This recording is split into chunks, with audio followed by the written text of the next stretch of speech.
नमस्कार, येवकार तुमकां हब एनकावंटर कार्यावळीन हिंदू जनजागृती समिती गोंयांत सुरू जाल्ल्या 20 वर्सां जाता. सो 2 दशकाच्या काळान हिंदू जनजागृती समितीन वेगवेगळे काम केल्लें आसा. कांय जाणांक तें काम खटकता जाल्यार कांय जाण म्हणटा की काम करता तें सारकें.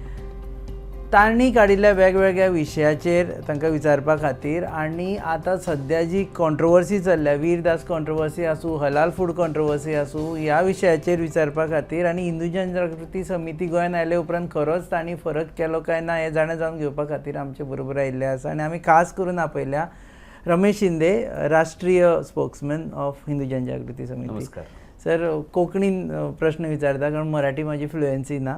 तुमी जायत्या लँग्वेजीन आन्सर दिया. एक म्हणजे वीरदास कॉन्ट्रोवर्सी, तुमी त्या मनशाक खंयच शो करपा दिना. एवरीवेर तुमचे एक दोग जाण जे आसा कॉमेडियन स्टँडअप ते खंय शो करता म्हटल्यार तुमी वता आनी ती हाडून दवरता. How do you justify this in a democratic setup?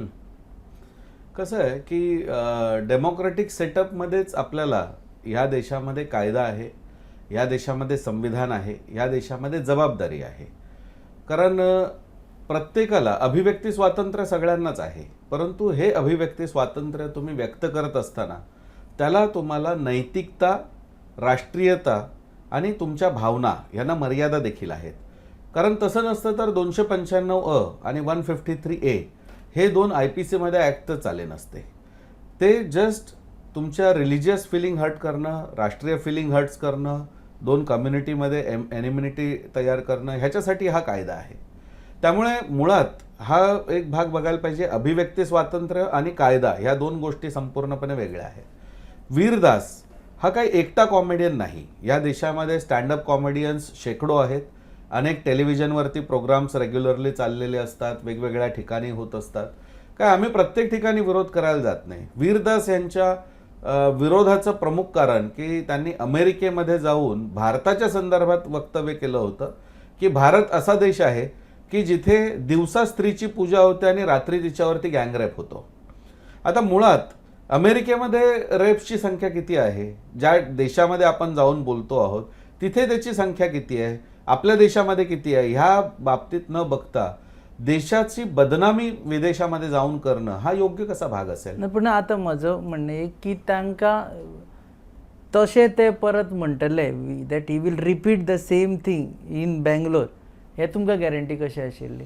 नाही, त्याच्यामुळे आम्ही त्या ठिकाणी प्रोग्राम रद्द करायची मागणी केली नव्हती. आम्ही त्याच्या संदर्भात पोलीस तक्रार केली होती. आम्ही पोलिसांना सांगितलेलं त्याचं सगळं तुम्ही ऑडिओ रेकॉर्डिंग करा, व्हिडिओ रेकॉर्डिंग करा.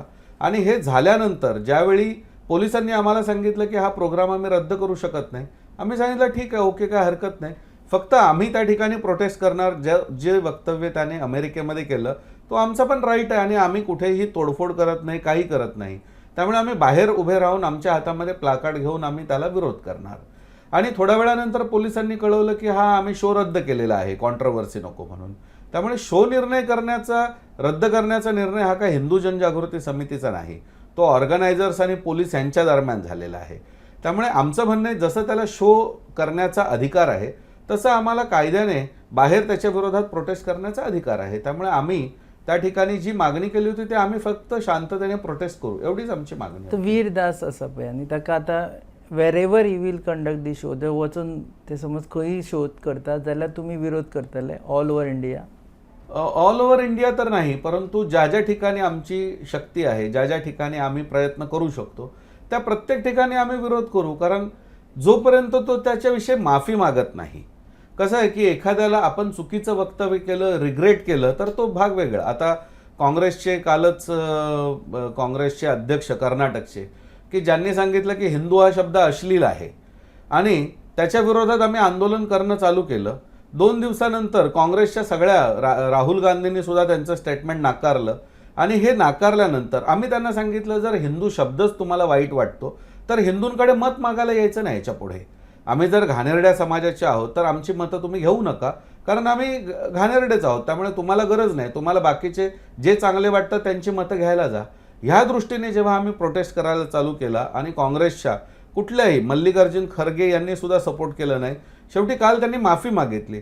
माफी मागितल्यानंतर आम्ही प्रोटेस्ट कॉल आउट केलं. वीरदासान माफी जर मागली जाल्यार विषय संपतो, निश्चितपणे संपू शकतो.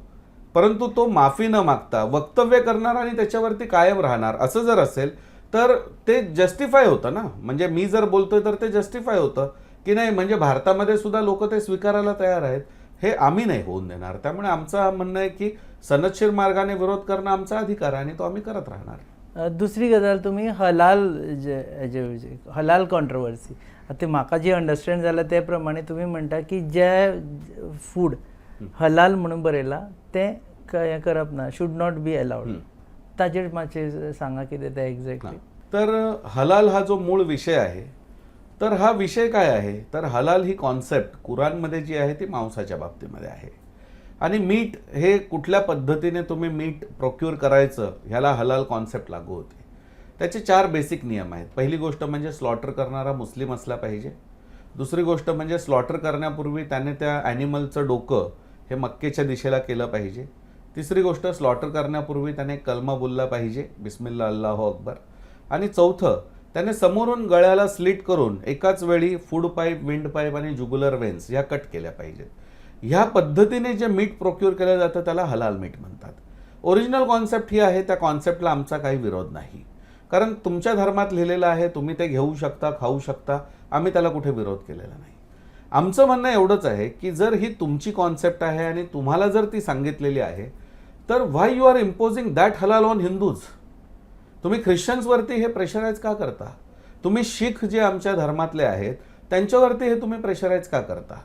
त्यामुळे ह्या देशामध्ये हलाल जे आहे ते फक्त मुस्लिमसाठी आहे आणि ते त्यांना द्यायला हरकत नाही. परंतु आज मॅकडोनाल्ड सारखी संस्था 100% हलाल सर्व करते. पिझ्झा हट 100% हलाल सर्व करते. बर्गर किंग 100% हलाल सर्व करते. KFC इंडिया 100% हलाल सर्व करते. आमचं म्हणणं आहे तुम्हाला जर त्यांचे कस्टमर हवे, तुम्ही एक काउंटर चालू करा, हलाल counter, that will be called as a हलाल काउंटर. सो बेसिकली हो इगो इशू जालो. Not ego issue, that is economy issue. कारण ना इगो इशू तुमचो जालो असो दिसता. No no no no that I will explain you की हलाल हा जो कॉन्सेप्ट आहे हा कॉन्सेप्ट मीटच्या बाबतीमध्ये होता आणि तो जो बाकीच्या ठिकाणी आणला. आता त्यांनी काय केलं, हलालला सर्टिफिकेशन लेवलला नेलं. त्यांनी सांगितलं जर तुमचे प्रोडक्ट मुस्लिमने परचेस करायचे असतील तर तुम्हाला हलाल सर्टिफिकेट घेतलं पाहिजे. आणि हे हलाल सर्टिफिकेट तुम्हाला जमियत उलेमा हिंद आणि जमियत उलेमा महाराष्ट्र, हलाल सोसायटी अशा संस्था ज्या मदरसा बेस्ड आहेत त्या तुम्हाला हलाल सर्टिफिकेट देतात. त्याच्यासाठी per year per product 60,000 rupees they are going to charge you. म्हणजे ह्याच्यामध्ये त्यांनी आता ही चालू केली इकॉनॉमी. हलाल सर्टिफिकेशन जे ओरिजिनली मीटलं आहे, आज तुम्ही जर गेलात फॅशन इंडस्ट्रीमध्ये हलाल आहे, हल्दीराम हलाल आहे, अमूल हलाल आहे, आशीर्वादचा आटा व्हेजिटेरियन कसं. That is what I am talking to you की आता त्यांचं कॉन्सेप्ट हलाल is just only regarding meat. आता त्यांनी काय केलं तर तुम्हाला कुठलाही प्रोडक्ट मुस्लिमने जर घ्यायचा असेल तर first you have to take हलाल सर्टिफिकेट. ही जी हलाल इकॉनॉमी 2013 पासून चालू केली तर ती हलाल सर्टिफिकेशन सिस्टीम आहे ही. म्हणजे भारतामध्ये सर्टिफिकेट देण्याचा अधिकार bureau of Indian standards, FDA आणि FSSAI ह्या 3च ऑर्गनायझेशन्सना सर्टिफिकेट देण्याचा अधिकार आहे. वेअरॅज आज हे प्रायव्हेट सर्टिफिकेशन चालू केलं यांनी आणि ते सर्टिफिकेशन हलाल सर्टिफिकेशन म्हणून आहे.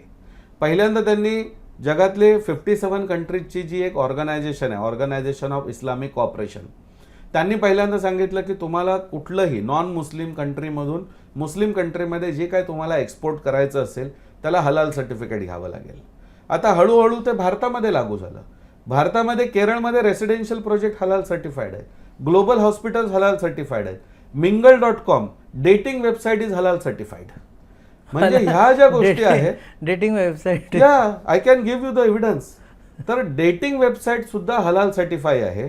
म्हणजे they want to build their a parallel economy in India.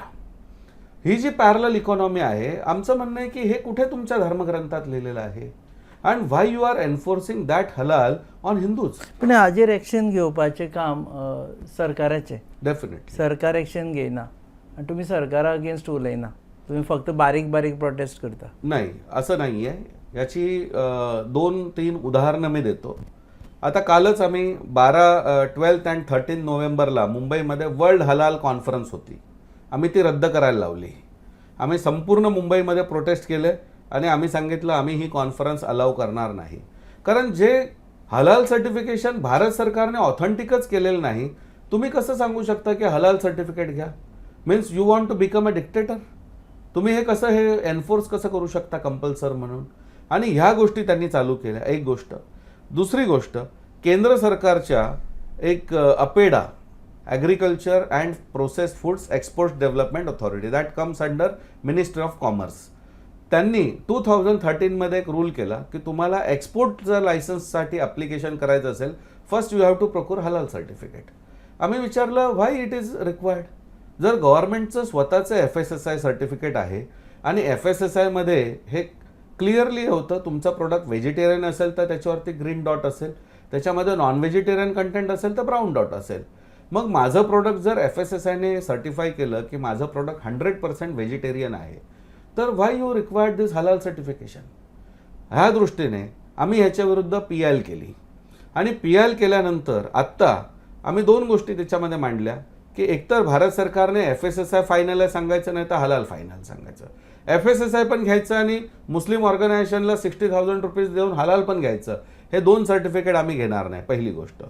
दुसरी गोष्ट, भारतातून जे एक्सपोर्ट होतं त्याच्यातलं 47% of the export that goes to non Muslim countries, America, Europe, Latin America, then Australia, त्याच्यानंतर आपण चीन, जपान, आफ्रिकन कंट्रीज, ह्या सगळ्या देशांना जर हलाल सर्टिफिकेटच नको आहे, that is concern of only Muslim countries, why you have made it mandatory to take halal certification for all the export items.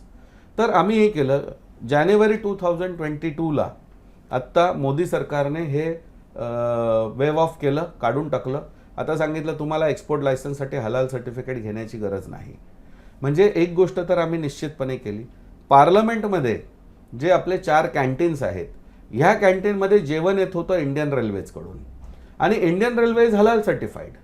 आम्ही सरकारला पत्र लिहिलं की जिथे तुम्ही सांगता की हे टेम्पल ऑफ डेमोक्रेसी आहे, इथे प्रत्येकाच्या राईट्सचं आम्ही प्रोटेक्शन करणार, तिकडे शीख लोकांच्या धर्मग्रंथात लिहिले ते हलाल खाऊ शकत नाहीत, त्यांना तुम्ही हलाल खायला घालता, हिंदूंना हलाल खायला घालता, ख्रिश्चन लोकांना हलाल खायला घालता, ही काय पद्धत आहे? म्हणून आम्ही त्यांना पत्र लिहिलं की जिथे बेसिक फंडामेंटल राईट्सचं प्रोटेक्शन व्हायला पाहिजे तिथेच होत नाही, सगळ्यांना जेवण हलाल फक्त मिळतं. आता त्याचा परिणाम असा झाला, मला इंडियन रेल्वेजनं ऑफिशियल उत्तर नाही पाठवलं, पण 4 चॅनल्सला त्यांनी कमेंट दिली की आता आम्ही हलाल बंद केलेला आहे म्हणून. म्हणजे गव्हर्नमेंटच्या लेवलवरती ह्या दृष्टीने प्रयत्न चालू आहे. आता आम्ही ह्या दृष्टिकोनातून सरकारकडे बरीच पत्र पाठवली आहेत, कंपनीजसुद्धा आम्ही बोलतो आहोत. एकूण आमचं म्हणणं आहे, ही जी एक प्रायव्हेट इकॉनॉमी ह्या देशामध्ये चालू आहे, तर ही इकॉनॉमी ही वर्स्ट आहे. कारण याचा थ्रेट हा आहे, Jamiat Ulema Hind is not only providing halal certification, they are providing legal support to all Al Qaeda, Lashkar-e Taiba, Indian Mujahideen, all terrorist cases are totally financially supported by Jamiat Ulema Hind, and as if now today they are legally supporting more than 700 terrorist cases. तर हे हलालचा पैसा तुम्ही use कुठे करताय? हे याचं सगळं आमच्याकडे एव्हिडन्स आहे, आम्ही सरकारकडे दिलेलं आहे.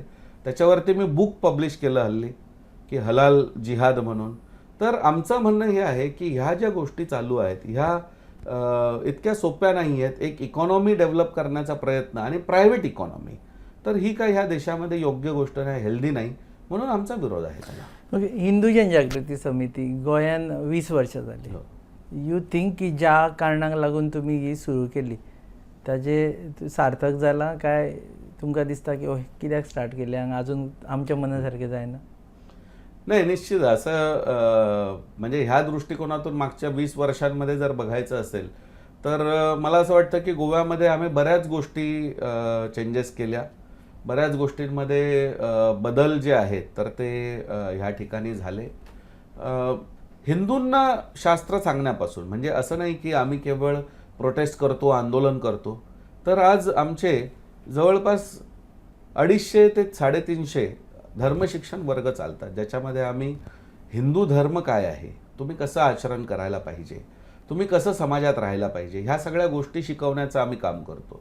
ते मोठ्या प्रमाणात एक जागृती चालू आहे, बालसंस्कार वर्ग चालू आहेत आमचे. तर ह्या दृष्टिकोनातून जागृती करण्याचा एक भाग मोठा आहे. त्यानंतर आम्ही वेगवेगळ्या वेळोवेळी गोष्टी इथे गोवा राज्याच्या दृष्टीने ज्या महत्त्वाच्या होत्या, एक उदाहरण म्हणून सांगायचं झालं तर गोवा राज्यामध्ये पोर्तुगीजांच्या काळापासून एक टॅक्स घेतला जायचा, देरहॅम टॅक्स नाव होतं त्याचं. हा तुमच्या टेम्पलचं 8% इन्कम तुम्हाला जमा करायला सांगायचा सरकारकडे. याच्या विरोधात आम्ही लढा दिला आणि मनोहर पर्रीकर ज्यावेळी मुख्यमंत्री होते त्यांच्या आम्ही ही लक्षात आणून दिली, ही पोर्तुगीज काळापासून हा टॅक्स चालू आहे आणि आजही चालू आहे. मग स्वतंत्र आपण झालो, मग काय ह्याच्यामध्ये, म्हणजे पूर्वी चर्चला टॅक्स द्यायचे, आता ते सरकारला टॅक्स देतात. तर हा टॅक्स आम्ही गोव्यामध्ये रद्द करायला भाग पडला. आज कुठल्याही मंदिराला सरकारला टॅक्स द्यावा लागत नाही. हा आम्ही ह्याविषयी लढला आणि आम्ही त्या पद्धतीने प्रयत्न केले ह्याच्यामध्ये. त्यामुळे सामाजिक दृष्टिकोनातून बघितलं तरी सुद्धा ह्या संदर्भात काम केलेलं आहे आम्ही बाकी अनेक इतक्या विविध प्रकारच्या मोहिमा किंवा इतक्या विविध प्रकारच्या ज्या गोष्टी आहेत. आता ओल्ड गोव्यातला जो हातकातरो खांब आहे तर त्याला प्रोटेक्शन मिळावं, त्याचं प्रोटेक्टेड मॉन्युमेंट म्हणून त्याचं एक नामकरण व्हावं किंवा त्याला एक अधिकृत दर्जा मिळावा म्हणून आमचा लढा चालू आहे सरकारकडे. तर तो एक प्रयत्न चालू आहे ह्या दृष्टिकोनातून. त्यानंतर आता गोव्यामध्ये अँटी कन्व्हर्जन ॲक्ट आणण्याचा प्रयत्न चालू आहे. आम्ही अनेक वर्ष ह्या विषयावरती काम करत होतो. त्यामुळे हा जो काही प्रयत्न आहे, सरकारने त्यातल्या काही गोष्टी स्वीकारल्या, काही गोष्टींमध्ये बदल केले, काही गोष्टी सुधारणा करून त्यांनी आणल्या. परंतु गेल्या 20 वर्षांमध्ये जे काही आम्ही गोवा राज्याच्या दृष्टिकोनातून बघितलं तर असे अनेक बदल गोवा राज्यामध्ये घडवून आणण्याचा प्रयत्न हा हिंदू जनजागृती समितीने केलेला आहे. सर, आता हिंदू जनजागृती समिती हिंदू विषयी उलयता.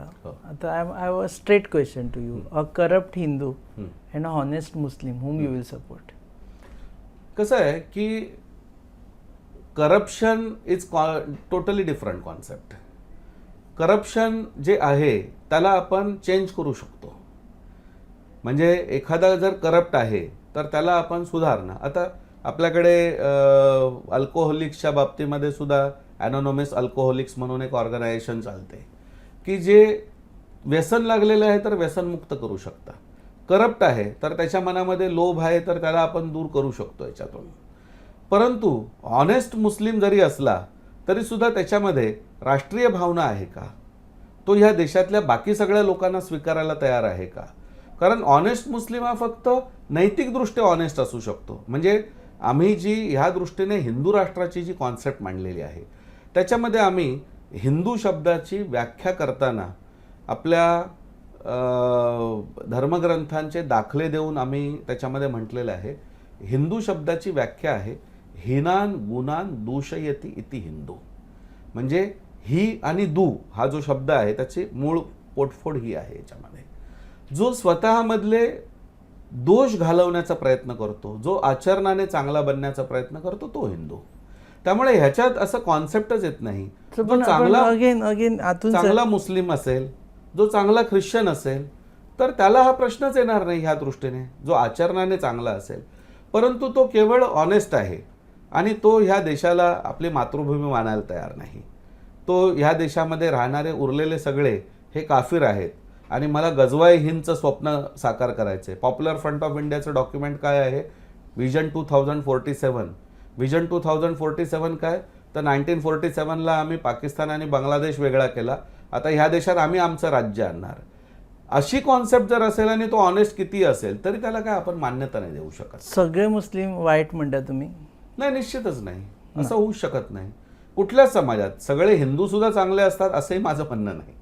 कारण हिंदूंमध्ये सुद्धा दोष आहेतच ना. आणि म्हणून हिंदूंमध्ये जे दोष आहेत ना तर त्याच्याविषयी आपण काम पण करायला पाहिजे एक गोष्ट. आणि त्या लोकांना जर शिक्षा झाली तर त्यांचं समर्थन पण करता कामा नये. आणि ह्या दृष्टीने मला आपल्याला अगदी आवर्जून सांगावंसं वाटेल की आज भारतामध्ये कुठलाही टेररिस्ट असेल, कुठलाही चुकीची ॲक्टिव्हिटी करणारा असेल, त्याच्या मागे उभा राहणारा एकही व्यक्ती तुम्हाला दिसणार नाही. Whereas I will make one comparison of a single day incident. एकाच दिवशी याकूब मेमनला भारत सरकारने फाशी दिली आणि भारताचे भूतपूर्व राष्ट्रपती अब्दुल कलाम यांचा त्याच दिवशी मृत्यू झाला. अब्दुल कलामांच्या अंत्ययात्रेमध्ये 200 सुद्धा मुस्लिम नव्हते. Whereas मुंबईमध्ये याकूब मेमनच्या जनाजामध्ये ऑलमोस्ट मोर दॅन 1,30,000 लोक होते. Who is Yakub Memon? Why you are supporting him? आत्ता 1 महिन्यापूर्वी त्याच्या कबरला लाइटिंग केली, त्याचा दर्गा बनवण्याचा प्रयत्न चालू झाला, त्याला ग्लोरीफाय करून सगळं त्या ठिकाणी त्याला हे मार्बलचं सगळं कोटिंग वगैरे केलं. अरे तुम्ही हे काय करताय? कोणाला सपोर्ट करताय? ह्या देशातल्या कायद्याने, ह्या देशातल्या सुप्रीम कोर्टाने त्याला दोषी ठरवलं आणि मग फाशी दिली. आपल्याकडे फाशी ही फार रेअर आहे. म्हणजे 2-3 वर्षानंतर एक फाशीची शिक्षा होते. एवढ्या म्हणजे जो मुंबईमध्ये जे ब्लास्ट झाले होते, किती हजारो लोक त्यामध्ये मेले होते, त्यात तो दोषी म्हणून फाशी दिली त्याला. आणि अशा लोकांचं तुम्ही समर्थन करता. जे असं समर्थन करणारे आहेत त्यांचा निश्चितपणे विरोध आहे. आणि अब्दुल कलाम जरी मुस्लिम असले तरी सुद्धा कुठल्या हिंदूने त्यांना नाकारलेलं आहे? प्रमोद मुतालिक जे श्रीराम सेनेचे चीफ आसा तांकां गोंयान येवपा खातीर बंदी घातल्या आणि ती भाजपानूच घातल्या. आणि as far as I know की सिंपथी आसा Hindu Janajagruti Samiti towards BJP, not Congress. So you have to choose between BJP और Pramod Muthalik. What is your reaction to that? पहिली गोष्ट म्हणजे की ह्याच्यामध्ये प्रमोद मुतालिकांची जी बाजू आहे, तर ती प्रमोद मुतालिकांची बाजू आपण लक्षात घेतली पाहिजे की प्रमोद मुतालिकांनी कुठलाही गुन्हा गोव्यात येऊन केला नाही, पहिली गोष्ट. दुसरी गोष्ट, भारतामध्ये सगळ्यांना फिरण्याचं स्वातंत्र्य आहे. आमच्या देशात रोहिंग्या मुसलमान येऊन इथे राहिलेले आहेत, बांगलादेशी मुसलमान इकडे आहेत. जर इथे रोहिंग्या आणि बांगलादेशी मुसलमान येतो, गोव्यामध्ये अफगाणिस्तानचा प्रवक्ता, तालिबानचा प्रवक्ता येऊन भाषण केलेलं आहे त्याने इथे, मग तालिबानचा स्पोक्सपर्सन गोव्यामध्ये अलाउड आहे, तर प्रमोद मुतालिक त्याच्यापेक्षा मोठे टेररिस्ट आहेत का? पहिला प्रश्न.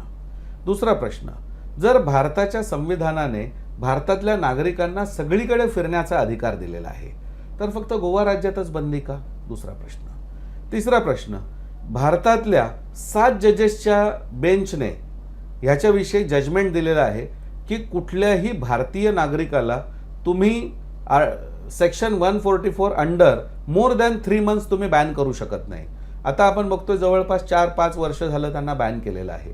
म्हणजे कायद्याचं उल्लंघन ह्या दृष्टिकोनातून चालू आहे या विषयामध्ये. हा त्यातला महत्त्वाचा भाग. आणि महत्त्वाचं की ज्या केसमुळे प्रमोद मुतालिकांवरती हा सगळा आक्षेप घेतला गेला, मँगलोरचा पब अटॅक, बऱ्याच लोकांना माहीतच नाही की मँगलोरच्या पब अटॅकमध्ये कर्नाटकच्या कोर्टाने त्यांना निर्दोष मुक्त केलं. सो आता तरी विषयावर तुम्ही भाजपाचो पण तसो मनातल्यान निषेध करीना या विषयी? नाही, आम्ही निश्चितपणे याविषयी आम्ही प्रत्येक वेळी अधिवेशनामध्ये ठराव घेतो, याविषयी आम्ही त्याविषयीची भूमिका मांडतो, प्रेस कॉन्फरन्समध्ये आम्ही भूमिका मांडतो. म्हणजे भाजप जरी हा हिंदुत्ववादी विचारसरणीचा समविचारांचा पक्ष असला तरी सुद्धा भाजपच्या सगळ्याच गोष्टी स्वीकारता येतील असं नाही.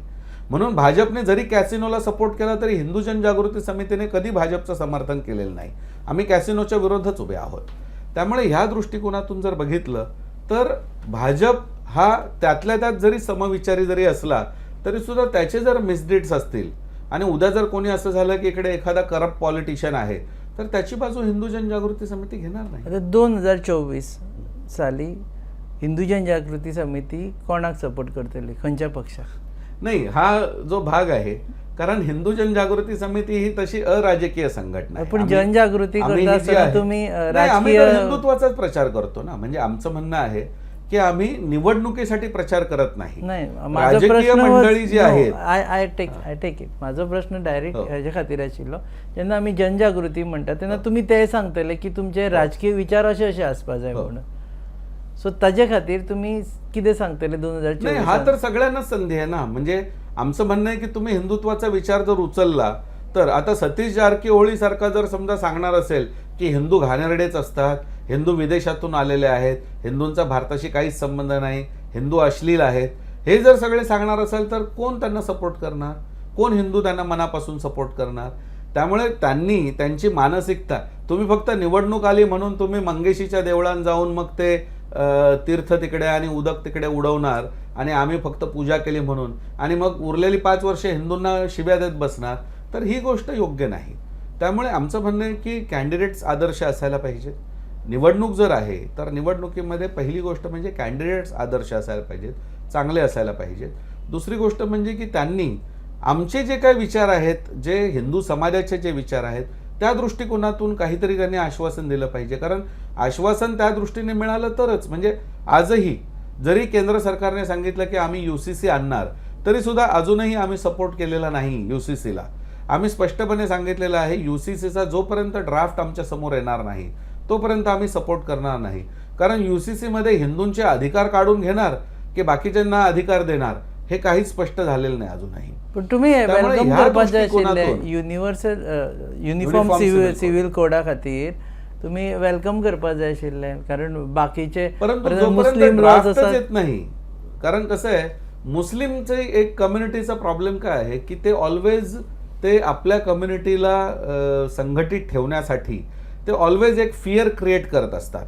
ओवेसीचा भाऊ एकीकडे सांगतो की 15 मिनिट वेळ द्या, पोलिसांना काढा, बघा आम्ही 100 कोटी हिंदूंना संपवतो. आणि तो ओवेसी बाकी सगळ्यांना सांगतो की नाही इस्लाम खतरे में. अरे तुझा भाऊ बाकी सगळ्या देशातल्या हिंदूंना धोक्यामध्ये आणतो आणि तू सांगतो इस्लाम खतरे में म्हणून याच्यात. तर ती जी आहे ना, ती पॉलिटिकल पार्टीची एक स्ट्रॅटेजी आहे की प्रत्येक वेळी मुसलमानांना घाबरवणं किंवा हे करणं. आज जगातल्या सगळ्या मुस्लिम संघटनांचं म्हणणं आहे की भारतात जेवढे मुसलमान सुखी आहेत तेवढे जगात कुठेच नाही आहेत, पाकिस्तानमध्ये पण नाही. आता पाकिस्तानची कंडिशन काय आहे त्या ठिकाणी. त्यामुळे ह्या दृष्टिकोनातून जर बघितलं तर मला असं वाटतं की राष्ट्रवादी भूमिका असायला पाहिजे. दुसरी महत्त्वाची गोष्ट म्हणजे की हिंदू समाजाला, आज आम्ही कर्नाटकमध्ये देखील सरकारला सांगितलेलं आहे की मागच्या निवडणुकीमध्ये तुमच्या इलेक्शन मॅनिफेस्टोमध्ये तुम्ही सांगितलं होतं की आमचं सरकार आलं तर आम्ही सरकारच्या ताब्यात असलेली मंदिरं सोडणार. त्याच्यावरती निर्णय काय घेणार हे पहिलं तुम्ही इलेक्शनच्या अगोदर घोषणा करायला पाहिजे. त्यामुळे जोपर्यंत हिंदू समाजाचा हा विश्वास संपादन करण्याचा प्रयत्न होणार नाही तोपर्यंत आम्ही असं म्हणजे अननेसेसरीली आणि टेकन फॉर ग्रांटेड म्हणून आम्ही सपोर्ट कोणाला करणार नाही. युनिफॉर्म सिव्हिल कोड असं UCC तोच भाजपा हाडटा ताजेरूय तुमचो विश्वास ना. तुम्ही म्हणटा ड्राफ्ट ड्राफ्ट पाहिजे समोर. कारण तुमकां भाजपाचेर विश्वास ना त्या बाबतीत. नाही, कारण भाजप ड्राफ्ट बनवतो असं नसतं. ड्राफ्ट जे बनवले जातात ते शासनाकडून बनवले जातात, सेक्युलर गव्हर्नमेंटकडून बनवले जातात. ते ड्राफ्टमध्ये काय मेन्शन करतात, कुठल्या गोष्टी त्याच्यामध्ये येतात हे जोपर्यंत कळत नाही, त्याचा हिंदू समाजावरती होणारा परिणाम हा जोपर्यंत समोर येत नाही तोपर्यंत. आता सरकारने चांगला ड्राफ्ट म्हणून किसान कायदा बनवला होता, CNRC बनवला होता, मुस्लिमांनी कुठे स्वीकारलं त्याला? स्वीकारलंच नाही. त्यामुळे आमचं पण म्हणणं आहे जोपर्यंत ड्राफ्ट आमच्या समोर येणार नाही तोपर्यंत त्याला आम्ही टेकन फॉर ग्रांटेड सपोर्ट नाही देऊ शकत. ओके. आणि लास्ट गोंयान तुमच्या आता फुडें कितें ॲक्टिविटीज? आता सध्या गोव्यामध्ये आमचं एक ह्या ठिकाणी सगळ्या हिंदुत्वादी संघटनांचं एकत्रीकरण करण्याच्या दृष्टीने गोव्यामध्ये एक अधिवेशन 12-13 तारखेला घेण्याचा आमचा प्रयत्न आहे, ज्यामध्ये मंदिर संघटना, त्यानंतर अधिवक्ता संघटना, वेगवेगळ्या हिंदुत्वादी संघटना ह्यांना एकत्रित करून गोव्याच्या दृष्टिकोनातून काय आपल्याला भविष्यातला दृष्टिकोन ठेवला पाहिजे, गोव्यामध्ये ज्या वाढत्या ज्या घटना आहेत त्या दृष्टिकोनातून काय आपण नेमकं करायला पाहिजे. सरकारने सांगितलंय की आम्ही अँटी कन्व्हर्जन ॲक्ट आणू, परंतु कधी येणार, कधी होणार, तर ह्या दृष्टिकोनातून एक प्रेशर ग्रुप जो क्रिएट करायला पाहिजे. आणि गोव्यामध्ये आता एक हलाल विरोधी, एक अँटी हलाल ॲक्शन कमिटी आपली ह्या ठिकाणी ॲक्ट आता होते आहे, हळूहळू तिचं काम चालू होतं आहे. तर ह्या दृष्टिकोनातून एकूणच काय आपल्याला लोकांच्या दृष्टीने मदत करता येईल, तर हा एक ह्याचा महत्त्वाचा भाग म्हणून प्रयत्न चालू आहे. ओके. देव बरें करूं सर तुम्ही वेळ दिला म्हणून. धन्यवाद. हे आशिल्ले रमेश शिंदे, हिंदू जनजागृती समितीचे राष्ट्रीय प्रवक्ते. ते म्हणटा की पयलीं वीरदासा विशयी आपल्याक वीरदासा विशयी कांय ना, पुणून तांणी माफी मागपा जाय आशिल्ली. कारण ते तांणी अमेरिकेक वचून जो स्टेटमेंट केलो वीरदासान तो सारको नाशिल्लो. जो मेरेन तुमी माफी मागना तो मेरेन तांचो प्रोटेस्ट चालूच उरतलो. हलाला विशयी तांणी आपलो स्टेटमेंट क्लियर केलो. आणि गोंयान सगळ्यो हिंदू संघटना एकठांय येवन हिंदुत्ववादी विचाराचे, म्हणजे तातूंत हिंदू संघटना आसतल्यो. हां, हिंदू ओन्ली हिंदू संघटना, म्हणजे बाकीच्यो संघटना नॉट अलाउड. नाही, कारण अधिवेशनाचं नाव हिंदू राष्ट्र अधिवेशन आहे, त्यामुळे बाकीच्या संघटना जर त्याच्यामध्ये जर सहभागी होणार असतील तर आम्हाला काय त्याचा अडचण. हिंदू राष्ट्र खातीर एक अम्ब्रेला ऑर्गनायझेशन करून काम करतले. तुम्ही पळयतात hub encounter on your favourite website www.goanewsup.com. Channel partners RDX Goa. Production partners Prasad Deshpande mentored, goabyline.in. Keep watching us.